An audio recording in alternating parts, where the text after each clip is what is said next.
How to log out from Foxit PDF Editor account. Hello and welcome back to our YouTube channel How to Tutorials.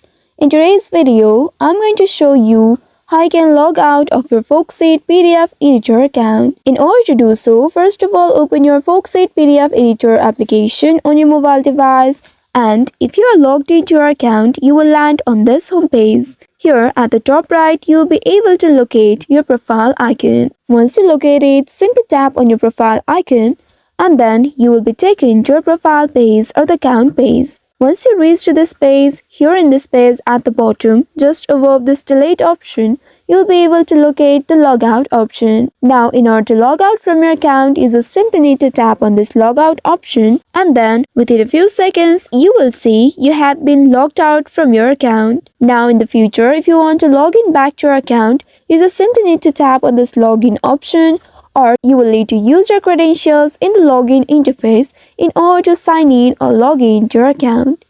So this is how you can log out from your Foxit PDF Editor account.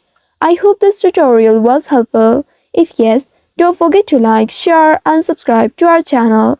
Also hit that bell icon to never miss any updates from us. Thank you for watching.